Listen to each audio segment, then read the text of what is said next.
Surat terbuka untuk semua perempuan dan semua ibu di dunia ini.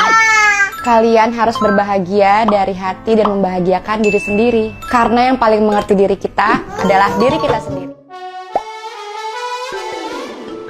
Hola netizen yang tercinta. Isi gugatan perceraian Ria Ricis dan Teuku Ryan di Pengadilan Agama Jakarta Selatan bocor ke publik. Ternyata persoalan rumah tangga keduanya bermula dari sini. Dalam putusannya, Ria Ricis mengaku ketidakharmonisan hubungannya dengan suami sejak April 2022 lalu. Tidak hanya bermasalah dengan Teuku Ryan, dalam putusan itu disebut bahwa ada permasalahan antara Ria Ricis dan ibunda Teuku Ryan. Ria Ricis merasa ibunda Teuku Ryan menyalahkan dia karena menyuguhkan anaknya minuman dingin saat berbuka puasa. Padahal menurut ibunda Ryan, putranya selama ini tidak pernah mengonsumsi minuman dingin. Kejadian itu malah membuat Ria Ricis tersinggung. Ria Ricis merasa ibu Teuku Ryan menyalahkan dia karena membiarkan Ryan berangkat syuting sinetron padahal saat itu lagi Ramadan.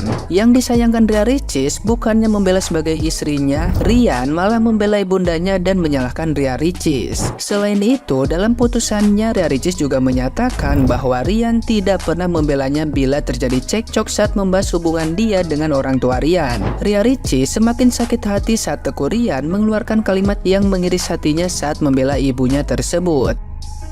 Nah, gimana nih menurut netizen yang terhormat? Silahkan berkomentar ya.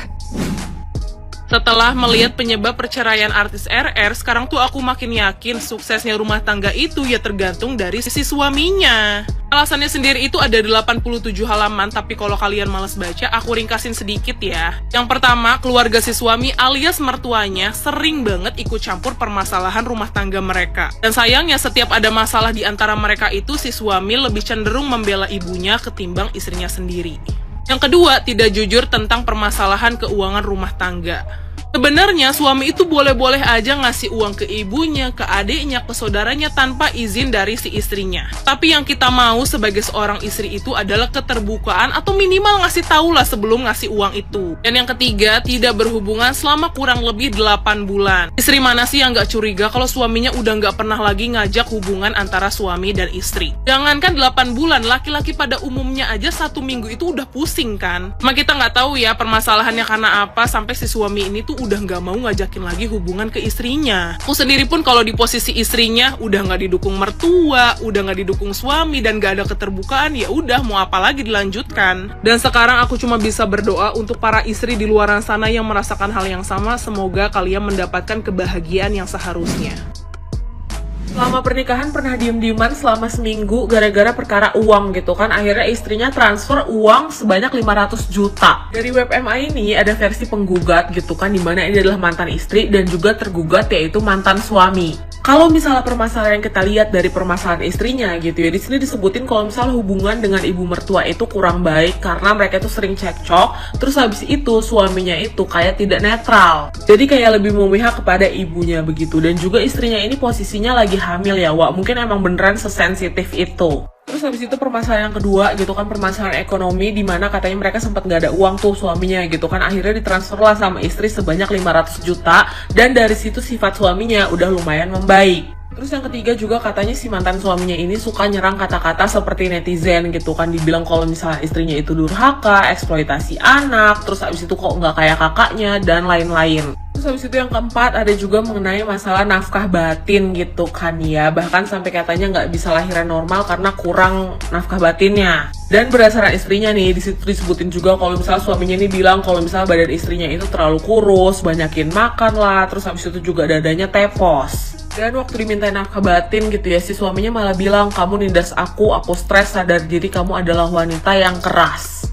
Nah, kalau misalnya gue lihat dari versi suaminya gitu ya, permasalahannya di sini dia kayak bilang kalau misalnya duit 500 ribu itu ya emang uang dia juga gitu kan, hasil kerja keras dia karena itu udah sesuai dengan SOW, endorse dan lain-lain. Nah, terus habis itu masalah mengenai hubungan dengan ibunya gitu kan, katanya itu menurut dia hal yang biasa, mungkin dia aja yang saat itu nggak ngerti istrinya karena istrinya emang lagi hamil gitu kan, tapi menurut kacamata dia itu adalah hal yang biasa gitu ya, perkara minuman dingin. Terus habis itu yang masalah anak gitu ya, katanya emang anaknya itu nggak dibolehin untuk ketemu sama dia. Terus habis itu juga dia tuh pengennya anaknya tuh tumbuh dengan baik gitu. Intinya kayak ya yang terbaik untuk anaknya, tapi sudut pandangnya berbeda gitu loh. Terus ada juga poin dimana suaminya bilang kalau misalnya dia tuh ngerasa istrinya itu kayak bosnya dia gitu loh. Dia tuh pengen istrinya lebih menghormati dia.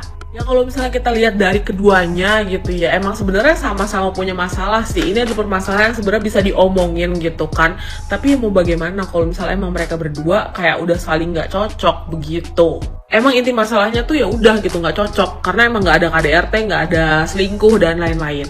Kalian lebih relate ke siapa? Lebih relate ke mantan istri atau ke mantan suami? Ya udah segitu aja dari gue. Peace, love, and go. Oke, berita terbaru, Ria Ricis sama Teuku Ryan udah sah cerai.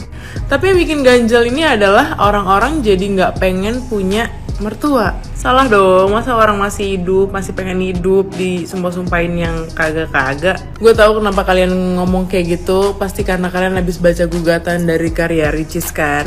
Dan semua permasalahannya udah ketahuan kenapa akhirnya Ria Ricis memutuskan untuk bercerai.